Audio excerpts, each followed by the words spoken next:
Bonsoir à tous et bienvenue à Perspective. Ce matin, le pape François s'est entretenu avec 6 astronautes de la Station spatiale internationale. Ils étaient de Russie, des États-Unis et d'Italie. Pendant environ 20 minutes, leur conversation a pris la forme d'une session questions-réponses en direct. C'était la deuxième fois qu'un pape s'entretenait avec des astronautes.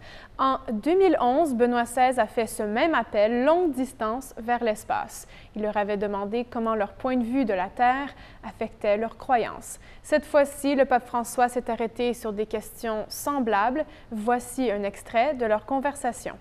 L'astronomia ci fa contemplare gli orizzonti sconfinati dell'universo.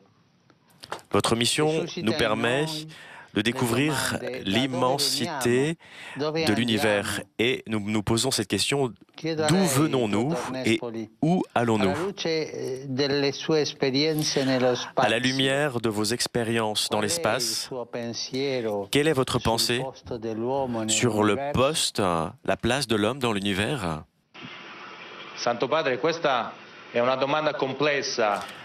Très Saint-Père, c'est une demande, question très complexe. Moi, je suis un technicien et nous faisons beaucoup d'expériences empiriques. Et cette question, d'où venons-nous, est une question plus complexe. C'est un discours très délicat. Je pense que notre objectif ici est de connaître notre être et pour combler notre connaissance sur ce qu'est l'homme.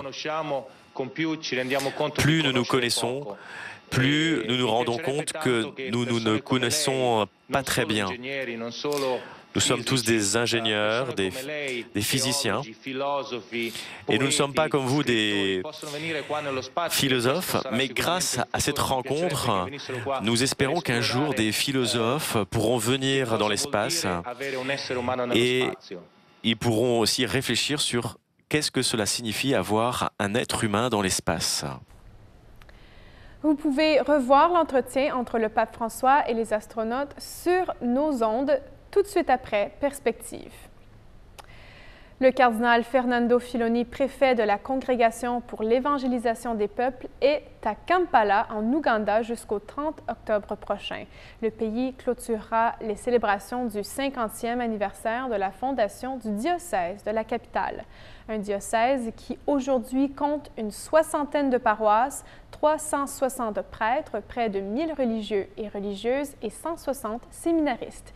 Il profitera aussi de sa visite pour célébrer une messe au sanctuaire dressé à la mémoire des martyrs catholiques du pays. Pour son dernier jour, il présidera la messe solennelle à l'occasion du jubilé de l'archidiocèse de Kampala. Plusieurs papes ont montré une attention particulière à l'Ouganda. En 2015, le pape François s'était rendu là-bas lors de sa première visite en Afrique. Il avait lui aussi célébré la messe au sanctuaire des martyrs du pays, comme l'avait fait son prédécesseur, Jean-Paul II. Les collèges et universités catholiques canadiennes ont publié un document cette semaine en faveur de la réconciliation avec les Premières Nations. Le rapport, qui fait environ 22 pages en anglais, exprime le désir des institutions postsecondaires catholiques de mieux connaître et enseigner le patrimoine autochtone du Canada. Elles espèrent une plus grande collaboration pour la promotion de ce dialogue. Les projets et partenariats sont nombreux. Par exemple, certaines universités ajouteront des cours au programme d'études des Premières Nations. D'autres créent des programmes de psychothérapie et de spiritualité visant à traiter les traumatismes ainsi que la prévention du suicide et de l'addiction. Le président de l'Association des collèges et universités catholiques canadiennes, Jerry Turcotte, a expliqué qu'une université ne peut revendiquer un désir pour la vérité et la raison si elle ne fait pas face aux facteurs qui ont marqué notre société, que ces facteurs soient bons ou mauvais. Et voilà, c'est tout pour aujourd'hui. Merci d'être avec nous et à la prochaine.